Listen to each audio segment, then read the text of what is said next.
Hello. Hello there, how are you keeping? Fine, can I help you? Yes, I'm hoping you can. I was hoping that I could speak directly to the Minister for Defence. He's not here at present. Can I take a message?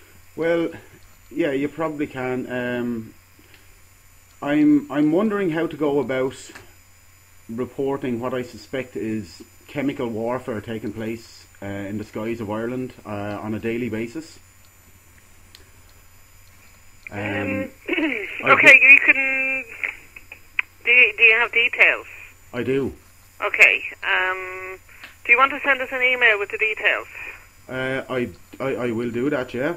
Okay, the email address is... Okay. Minister at defence Yeah. .ie. Okay. Can I take your name so I can be looking out for this? No problem. Terry Lawton is my name. Terry? Terry Lawton, Lawton. Yeah. Okay. Now, I'm calling you from County Wexford here. Sorry, first of all, maybe I can just explain to you, just for if you have a minute there. Okay, yeah. I've been on to various government departments, from Environmental Protection Agency to the Civil Aviation Authority and the Met Office. I've been on to a few different departments, and what I'm trying to do is seek information regarding what's been going on in the skies of Ireland for the last number of years regarding the persistent trails that are lingering up there. I have good reason to believe that there is weather modification programs taking place in the skies of Ireland. Over Wexford in particular? Or well, yeah. Well, you see, I'm living in Wexford now, so it's a real busy airline here. So we'd be seeing an awful lot of air traffic here. So it probably would be more noticeable here in Wexford. Yeah. I've been looking into this for a while now, and when I found out about it first, I thought it was just some crazy conspiracy theory or something, that there's basically weather modification programs going on, and basically to facilitate these programs, there needs to be different types of materials pumped into the atmosphere to facilitate ionospheric heating systems and so on and so forth. But the more I looked into it, the more real I realised it was, and I started on my journey of research, and basically I've been coming across white papers written out by anything from anywhere from the Department of Defence in America to the Ministry of Defence in England, all talking about how they intend to seed the clouds, the atmosphere, how they intend to modify the weather. They've written out lengthy reports. I mean, there's one report called Aurora Flight Sciences, written out by the Department of Defence in America, and they go into great detail in this report on how they plan on fitting out military and cargo jets with spray equipment to spray the atmosphere of the world, and they talk about tonnage of different materials that they're going to use every year and all this and that. So, but basically, I've been on to certain departments about it, and I can't really get any clarity as to whether these programs are already operational. There's just any amount of documentation readily available where governments are talking about all this, but just proposing it, you see. But you see, if it's basically denied really by the government, really, or the government of America anyhow. And I'm just trying to get answers basically from the Irish government. So that's why I'm contacting various departments.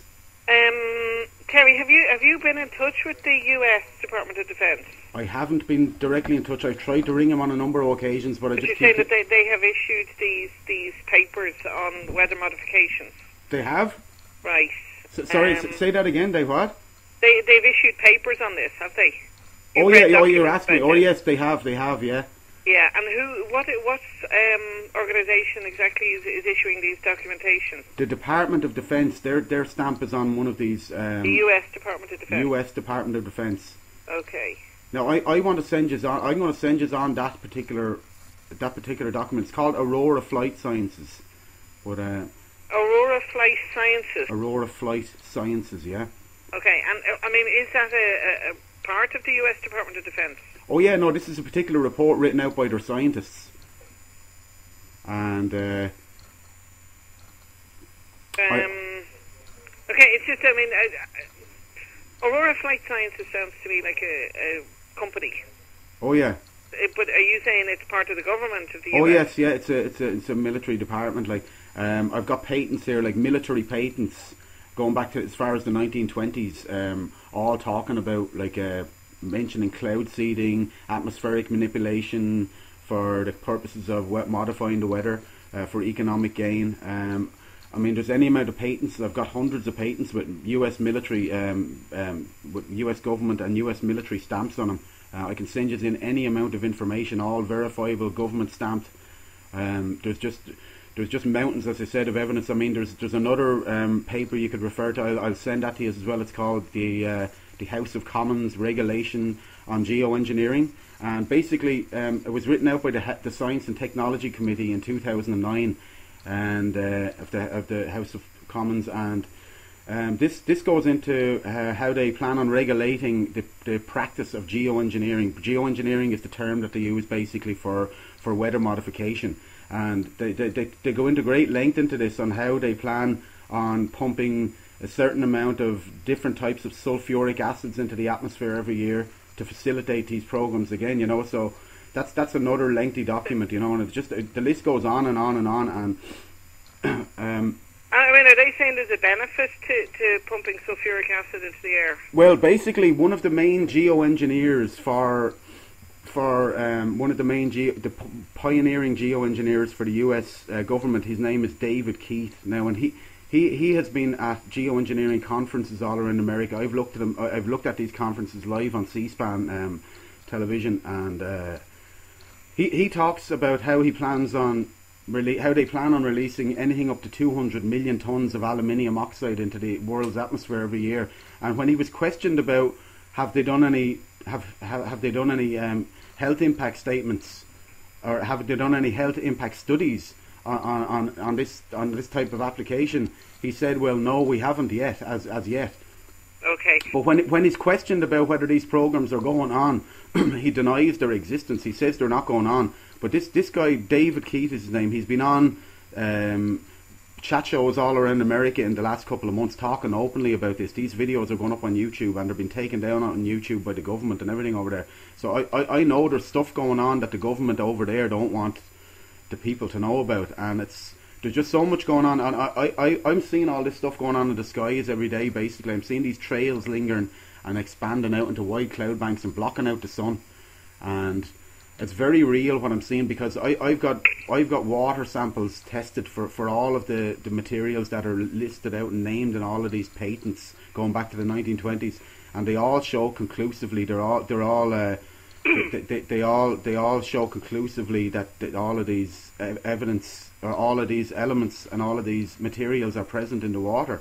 Right. You know, they're you know, so they're consistent, is what I mean to say. They're consistent with the patents. So, I mean, and I've been on to the EPA to see could they come up with any kind of explanation as to how these materials got into the rainwater.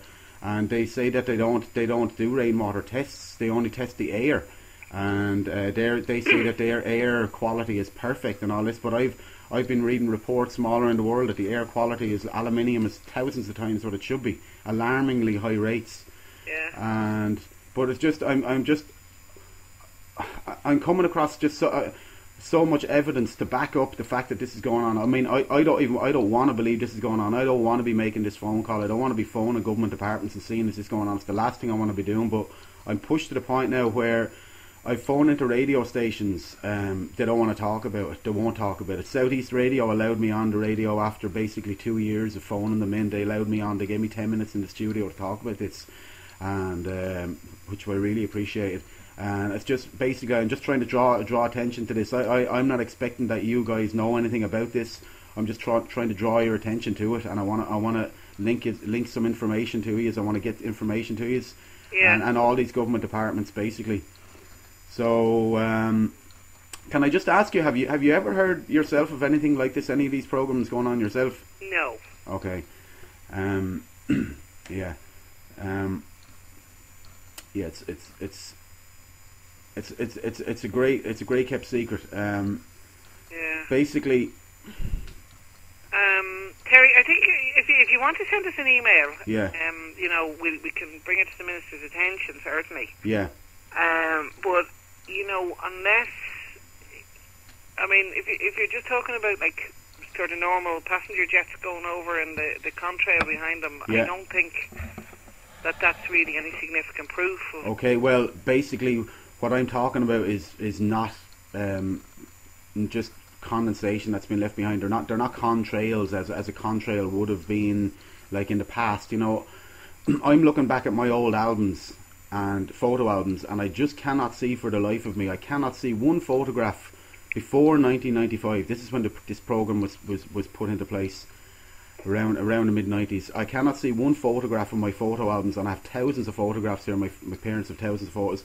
Cannot see one photograph with a persistent trail in them in the sky, and now they are just like a salient backdrop to everyday living. You know, everyday photos you take. It's just you see them everywhere. They're in photographs everywhere. They're on the television now, all over the place. And you look at old films, and you just will not see them. But now they're actually being even added into films. I mean, The Great Escape back in 1969, they're adding them into them and everything. It's crazy what's actually happened. This is actually real stuff. I'm not talking. This is actually fact, and they're normalising it now in the these.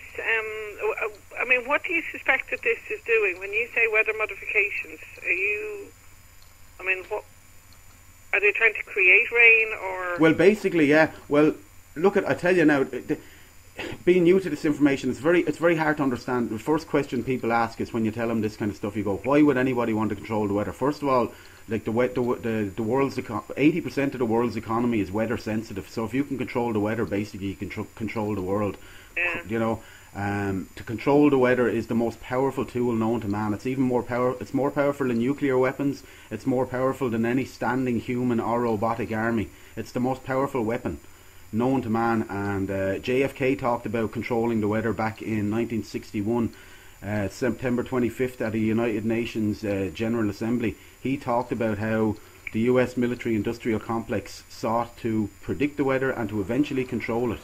And that was back in 61, so can you imagine like how far they've gone in their technological advancement? Yeah.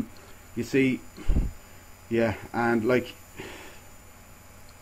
you know, I understand how crazy this stuff is, and you know, most people just run away from this information. I've been talking about this for a long time around where I am from here in Wexford. And no, I mean, it's certainly a fascinating subject. Yeah. Could you, Terry, send us in, like, if you have a particular question, especially if you just send it in, and you know, we can see if we can.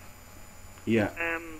Like I say, we would certainly, you know, bring it to the minister's attention. But yeah, what I would love to do now is actually just talk to the minister himself and just see, you know.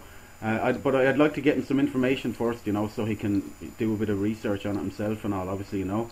But basically, just to verify, it's not contrails is what I'm talking about, because whatever these trails, whatever people want to call them, chemtrails, persistent trails, contrails, or whatever, the fact is that they did not exist in the past before 1995, and now they're just everywhere. They're blocking out the sun. NASA has confirmed that the Earth has got 20% darker now since these programs have started. That's a phenomenon known as global dimming, but they blame that on mankind's activity, human activity, for emitting carbon dioxide. The Earth has got darker. So, yeah, the Earth has got 20% darker. That's a NASA statistic. You can go onto the internet and find that out from NASA's own homepage. Yeah. And I mean, there's just so many different things going on that are not being mentioned in the news. Like for anything from the global dimming, the problem due to basically solar radiation management is one aspect of this geoengineering program, and what this entails is basically to create artificial cloud cover to reflect the sun back out to space to protect us from global warming. That's basically the auspices on which this whole program is sold. Okay. So it's a solution to global warming, basically, is what governments talk about. Is it purely aspirational, or is it? No. I mean, the United Nations has happening. The United Nations has actually declassified that there are 47 countries, United Nations countries now, NATO countries, with full-time weather modification programs operational, and also the World Meteorological Organization have declassified also late last year that there are hundreds of weather modification programs going on in dozens of countries around the world. And now I phoned up the Met Office a few days ago, and I spoke to one of the weathermen there, and he actually knew about weather modification. He was very familiar with weather modification, which surprised me because most people working within the establishment are compartmentalised to not really know about this. But I mean, he talked to me about like how he understood the fact that there's cloud seeding operations going on in the Balkans. I mean, to create or to stop hail from falling and this and that. And I mean, up on my YouTube channel, I've got like there's an Australian documentary on a few years ago on ABC over there, and it's like it basically goes into great scientific detail on how they can create snow. I mean, it's crazy. They spray silver iodide into the atmosphere, and the next day there's snow. I mean, and these particles, they're falling down on us. They're saying that basically they're so small you can't see them. They're so small that you could fit 300 million of these on the head of a pin. So it's like, this is science fiction kind of stuff we're talking about. It's science reality kind of, you know. Yeah. And I mean, all the evidence is there. There's just governments have been talking about it for decades. The television channels have talked about it. CBS, Fox News, the weather channel, the weather forecasters on Fox have all talked about spraying the military spraying chaff into the atmosphere. I mean, you can go onto YouTube and you can see actual clips of Fox News anchors and Fox weather women and weathermen talking about how the military have been spraying chaff, and for basically to create radar obfuscation, anything from radar obfuscation to create droughts, to bring rain, to basically weather migration and weather enhancement and all this and that. And so you got all of these news channels and all talking about, but I've never heard RTE talk. Sorry, I have another call coming in here. Okay, listen, look, thanks a million for your time. Can you send me an email on that? I will send it on, okay. Yes, okay. And will I address it to anyone in particular? No, just send it in, like I say, to minister@defence.ie. Okay, can I just get your own name? Look, thanks a million for giving me so much time. It was great to talk to you, okay? All right.